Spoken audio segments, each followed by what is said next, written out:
Welcome to BeFM Drama. I'm your host, Ryan Estrada. This is episode 3 of our brand new miniseries, The Kind. This is an adaptation of my own graphic novel about romance, horror, and everything in between.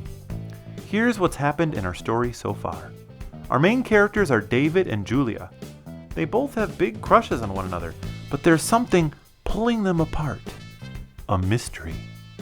Something scary happened the night they first met. David found Julia all alone, covered in blood, with torn up clothes. He ended up taking her to the emergency room and getting her all patched up. Everybody was fine. He doesn't know what happened, and she doesn't want to talk about it. But even though the circumstances were less than romantic, they enjoyed one another's company, and they're starting to fall for each other. They can't confide in one another about it, but David has his coworkers, Caleb and Subu, to talk to. Julia is a dog walker, so she has canines to confide in. David even adopted a dog, Bijou, in order to have an excuse to talk to Julia. They're spending more time together, but there are still secrets keeping them at arm's length. We'll now adapt the next chapter of the comic to see what those secrets are. Please enjoy episode 3 of The Kind.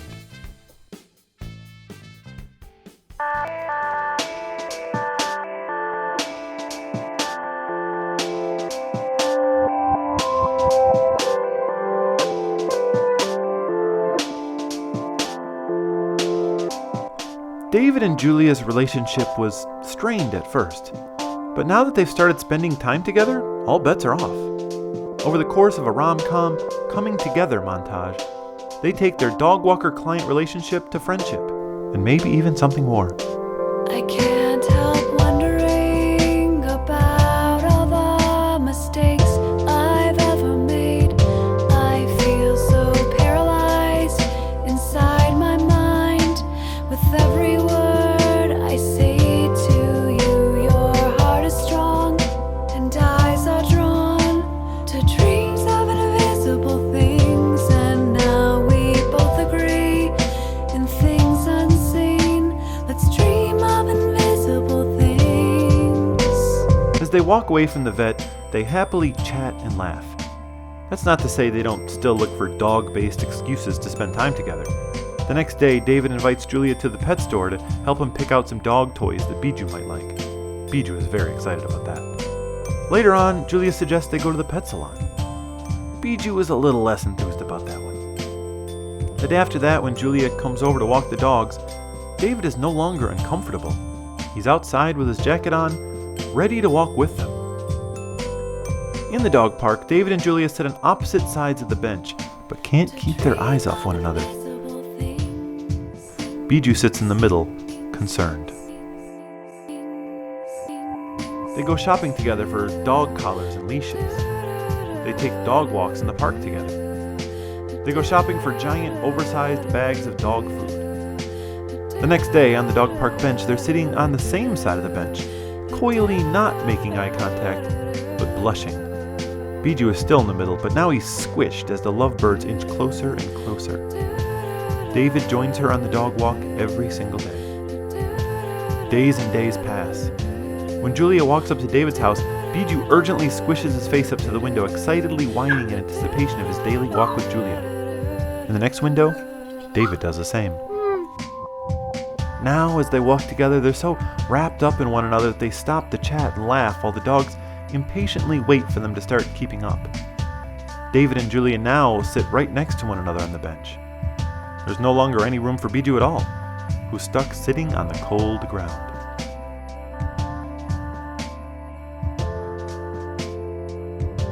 I can't help wondering about all the mistakes I've ever made. I feel so paralyzed inside my mind with every word I say to you. Your heart is strong and eyes are drawn to dreams of invisible things, and now we both agree in things unseen. Let's dream of invisible things. Julia's still a little nervous about this arrangement, and she assures her canine friends, Calm down, he's just a friend. David has to deal with Caleb's friendly ribbing and lets him know, She's just a friend, calm down. But days later, their bond over Bijou is turned into something else. As they walk and talk, they don't even notice that Bijou and his tiny legs are struggling to catch up. They look only at one another as Bijou is tied up outside the restaurant they eat lunch at. Downtown, they barely realize that Bijou is somewhere else entirely. And finally, they leave the dog at home as they head out to spend some time all by themselves. They go to movies. They go to tea houses. They share inside jokes. They enjoy cupcakes at the bakery. They're so close, but they both have secrets. David tells Caleb. No, things are going well. If I tell her, it'll just weird her out. And Julia tells the dogs. I like what we have. If I tell him, it will just scare him off. At first, when Julia falls asleep in his car, she leans against the window. But later at a cafe, she accidentally falls asleep leaning toward him. In the park, she purposely leans on David. They both smile. And in the dark of a movie theater, when no one's looking, Julia puts her head on David's shoulder and hugs his arm. But this time they're so comfortable that it's not even a big deal anymore. With a look of determination, David tells himself. I'm gonna tell her. With a look of fear, Julia tells herself. I have to tell him. It's a crescent moon. David is just dropping Julia off at her apartment after their latest night out on the town. Well, this is my place. Good night. As Julia stands on the porch and David stands down on the bottom step, he leans in for the most awkward friend hug he possibly can. He gives her a pat on the back from a respectful distance. Julia pulls him in for a real hug. As they separate, they both know it's time to spill their secrets. I have to tell you something. I did. Yeah, me too. Well, Should I? No, just go ahead and. Do you want to? I love you. I'm a werewolf. What? Really? What? Seriously? Well, that explains. Well, so that's why. Are you freaked out? No, I'm a little freaked out that I'm not freaked out. I'm a little freaked out that you're not freaked out. Does my thing freak you out? Is your thing still a thing? What do you mean? My thing didn't change your mind about your thing? David smiles softly and gives Julia a peck on the cheek. She bolts up in surprise. As David opens his eyes, he sees that Julia is tensed up nervously, with her eyes shut tightly. I'm sorry. He tries to back away, but without changing expression, Julia suddenly grabs his face and pulls it in for another kiss. She loosens up. It becomes a real kiss. She sweeps him off his feet. David walks home, satisfied and overjoyed. Good night. Julia stands on her porch, frazzled and disheveled. Okay, that freaked me out. Both secrets are out. David's in love, and Julia is a werewolf. Now they've got to figure out how to navigate love and lycanthropy.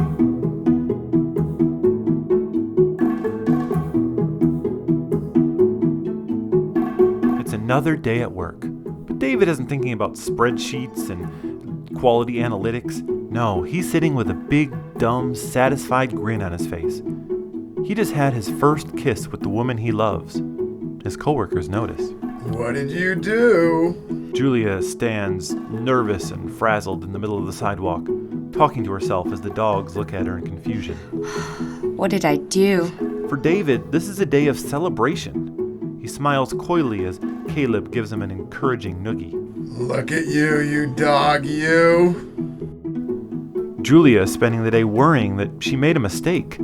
She doesn't like the way Bijou is eyeing her in the park. Don't look at me like that, dog. Caleb and Subu are both proud of their boy for finally ripping off that Band-Aid and telling Julia how he feels. I couldn't just leave things be.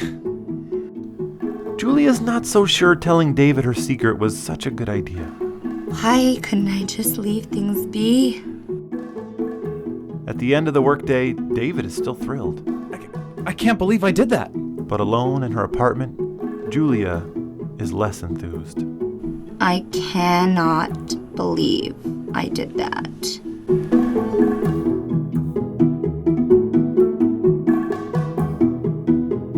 So the next day, Julia shows up at David's apartment with the 4 words that no one wants to hear. We need to talk. You mean about my thing or your thing? Well, my thing and your thing are kind of a thing. Look, You're a really nice guy, and I really do like hanging out with you. But this whole thing... Sorry, can we stop talking about things? I can't keep track. I told you I'm a werewolf. What does that even mean? It means that every time there's a full No, I know what it means. I mean, what does it mean? Julia shushes David with her finger and pulls him inside, shutting the door behind them. Biju tries to follow them but gets trapped outside. Inside the stairwell, Julia gets serious. It means I've never been in a relationship that lasted longer than a lunar month. That I'm not safe to be around. That it's not safe for me to get close to anyone. It means that I don't have any friends, that I can't have any boyfriends. As they talk, Biju repeatedly jumps up and down, scratching at the window, trying to get their attention. You don't scare me. My last relationship ended badly. He was a jerk. He was, but that's not why What happened? he's out of the picture. I'm not going anywhere. I'm sorry, I'm just really freaking out right now. Why? I think I have emotions for you. You're not a werewolf right now, are you? No, And you're not a werewolf tonight? no. Then tonight, let me take you out. Okay. Julia smiles. They open the door. Biju grunts in relief as he can finally join them inside. But just as he steps indoors, David and Julia walk outside hand in hand and close the door again, trapping Biju inside. In a fight of doubt, I know you're breaking through my night of shining. In a fight of doubt, I know you're breaking through my night of shining armor. In a fight of doubt, I know you're breaking through my night of shining armor.